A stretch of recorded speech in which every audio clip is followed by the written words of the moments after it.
welcome Mike DeCrosta, who's a graduate student in the Department of Sociology, and he's going to talk about urban planning and equitable communities. Please welcome Mike DeCrosta. Thank you.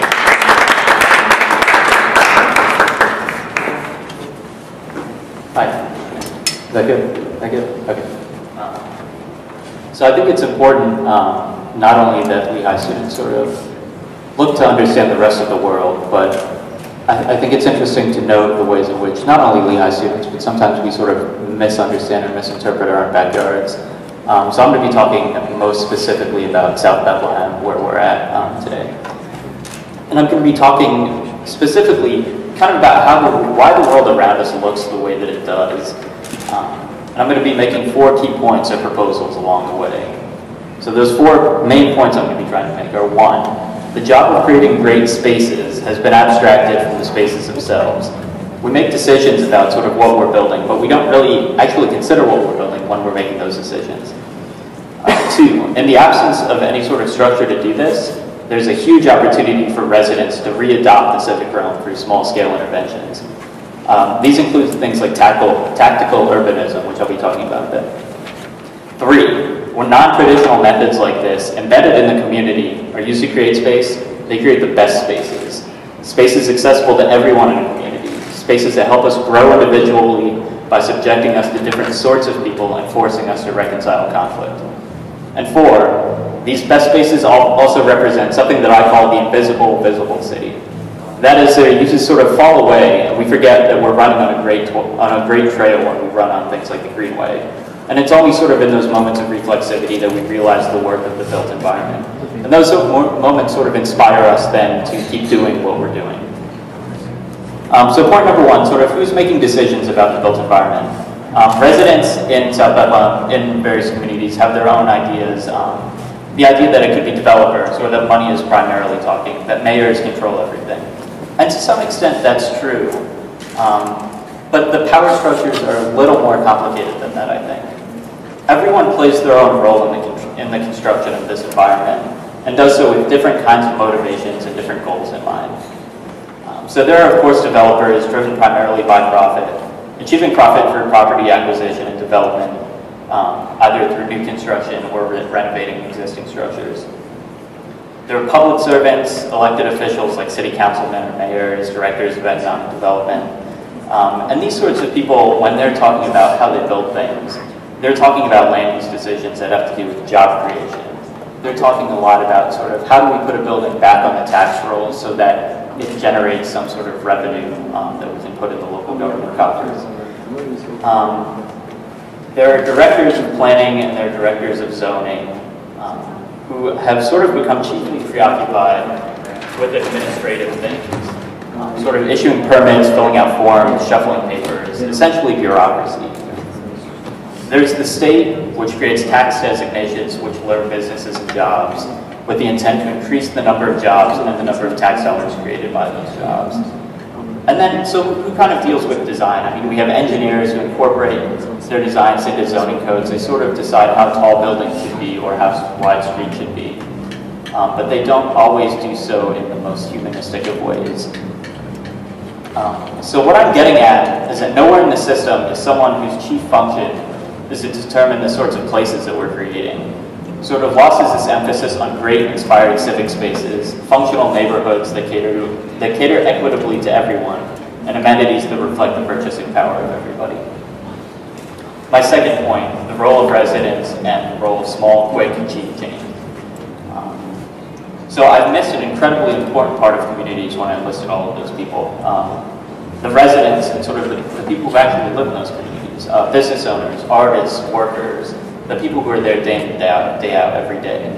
And sort of what I would like to propose is a way to bring the focus back to creating great civic spaces, to focus less on the quantifiable, which we really have less control over than we think, and to take a more phenomenological and humanistic approach to design and decision making through incorporating residents in design. So what does this look like, and what does it kind of result in? So I mentioned before developers, mayors, city councilmen. The sort of tools used primarily by those sorts of people are often large scale. They're expensive, they take a lot of time, that require long bureaucratic processes. They build big things. Residents have their own tools that they can use to create spaces. A lot of times these tools are smaller, quicker, cheaper. They follow fewer rules. They're embedded in the community. They're a lot easier things to do. Mike Lehigh calls this tactical urbanism. The idea is that these aren't solutions, but flexible responses to sort of realities of urban life. They're also strategic and tactical in nature. That is, they're a response to an unresponsive bureaucratic process, or a catalyst for long-term change. They're not just putting up a mural or yarn bombing a tree or something like that, but they're actions like that that are motivated by bureaucracy, by looking at an underutilized space, by wanting to create some sort of long-term sustainable change. So what do these kind of projects that I'm talking about look like? This past semester, I founded a group on campus called Lehigh by Southside. And I think that our project aims to do a lot of this sort of stuff.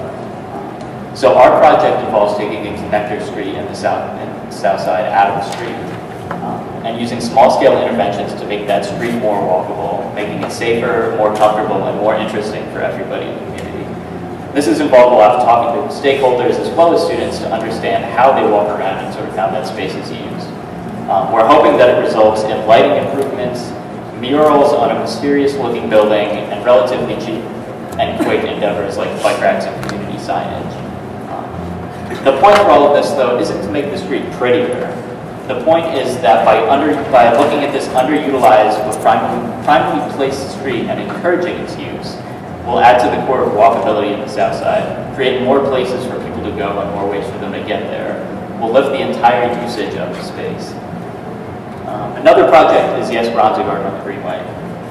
The city created, in my mind, one of the greatest public amenities in the entire city on the South Side. This great linear park that I ride my bike on all of the time. But when they made it, they sort of left its use up to kind of whoever wanted to cross that frontier and decide how they wanted to use it, how they wanted to adopt it. Luckily, students on campus, and Lehigh in particular, has sort of taken that first step and has created this fantastic garden. It represents small-scale change, first in the form of a few garden beds whose success has resulted in more investment.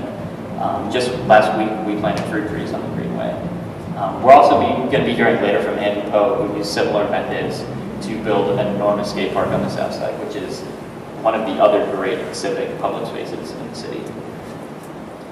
The third point that I want to make is that these sorts of spaces created in this way are the best sort of spaces because they force us to experience the differences in life and that we actually grow from experiencing that.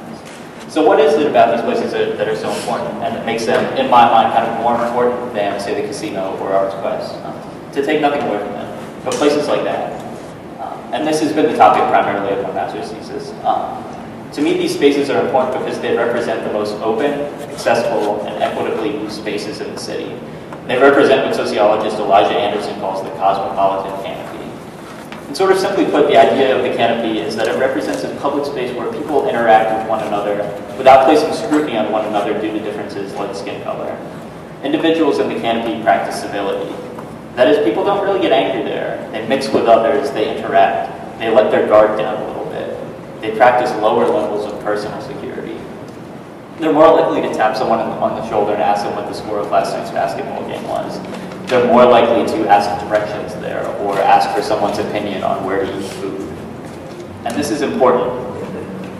As I observed different places in the South Side, the places that represented the canopy the most weren't places like the casino, weren't sort of larger things. They were these smaller, more embedded civic spaces. In my mind, the canopy extends over the Greenway, it extends over the skate park.